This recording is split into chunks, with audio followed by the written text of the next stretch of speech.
بسم الله الرحمن الرحيم. إن الذين كفروا وماتوا وهم كفار أولئك عليهم لعنة الله والملائكة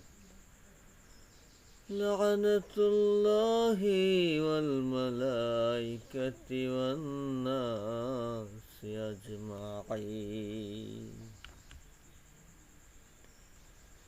خالدين فيها لا يخفف عنهم العذاب ولا هم ينذرون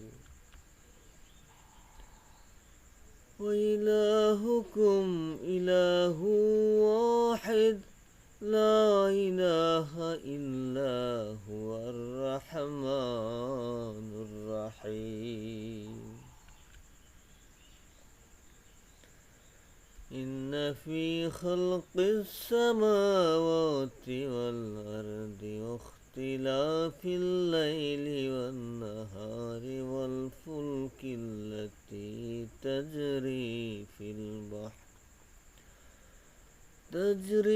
في البحر بما ينفع الناس وما أنزل الله من السماء من ماء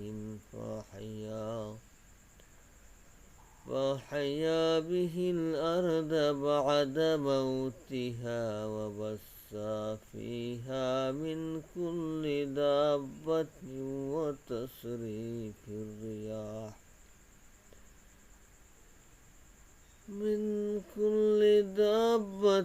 وتصريف الرياح والسحاب المسخر بين السماء والأرض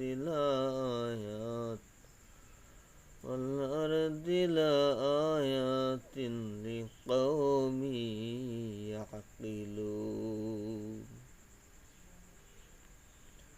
ومن الناس من يتخذ من دون الله أندادا يحبونهم كحب الله والذين آمنوا أشد حبا لله ولو يرى الذين ظلموا إذ يرون العذاب أن القوة لله جميعا وأن الله شديد العذاب. إذ تبرأ الذين اتبعوا من الذين اتبعوا ورأوا العذاب وتقطعت بهم الأسباب. وقال الذين اتبعوا لو أن لنا كرة فنتبرأ منهم كما تبرأوا منا كذلك يريهم الله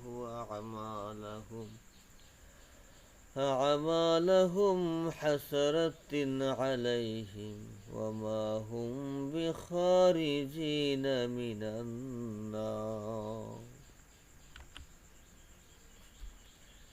يا أيها الناس كلوا مما في الأرض حلالا طيبا ولا تتبعوا خطوات الشيطان إنه لكم عدو مبين.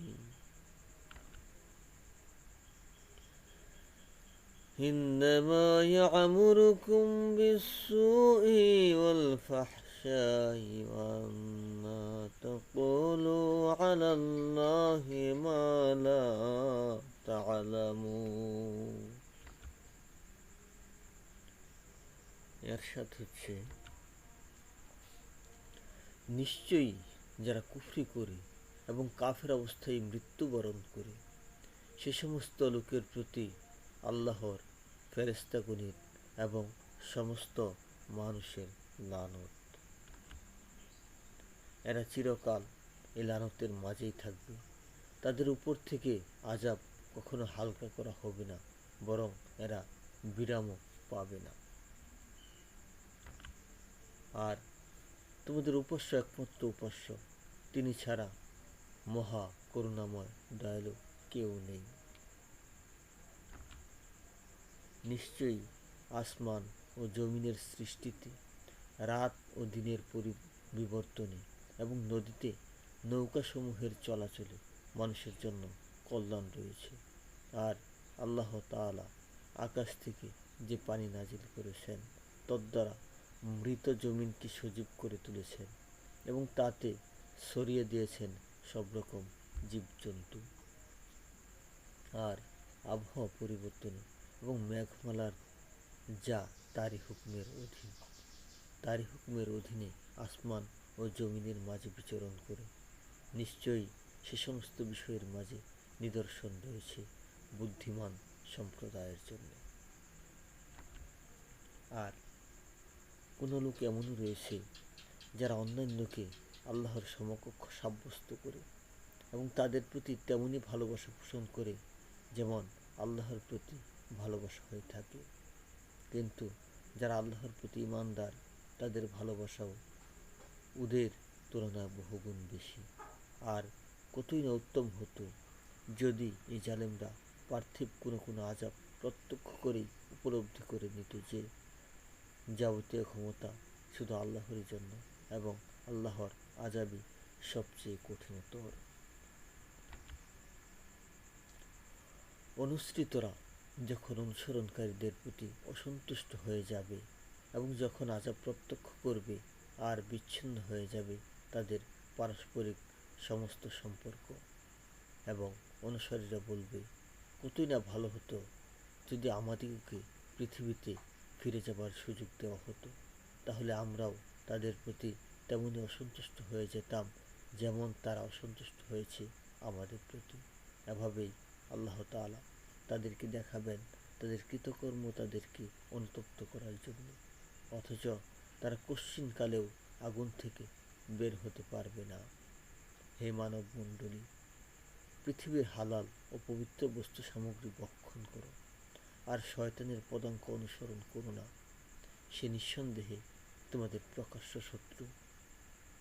সে তো ওই নির্দেশই তোমাদেরকে দেবে যে তোমরা অন্যায় অশ্লীল কাজ করতে থাকো এবং আল্লাহর প্রতি এমন সব বিষয়ে মিথ্যারোপ করো যা তোমরা জানো না। আর যখন তোমাদেরকে কেউ বলে যে সে হুকুমেরও আনুগত্য করো যা আল্লাহ তাআলা নাজিল করেছেন, তখন তারা বলে, কখনো না, আমরা তো সে বিষয়ের অনুসরণ করব যাতে আমরা আমাদের বাপদাদাদেরকে দেখেছি, যদিও তাদের বাপদাদারা কিছুই জানতো না।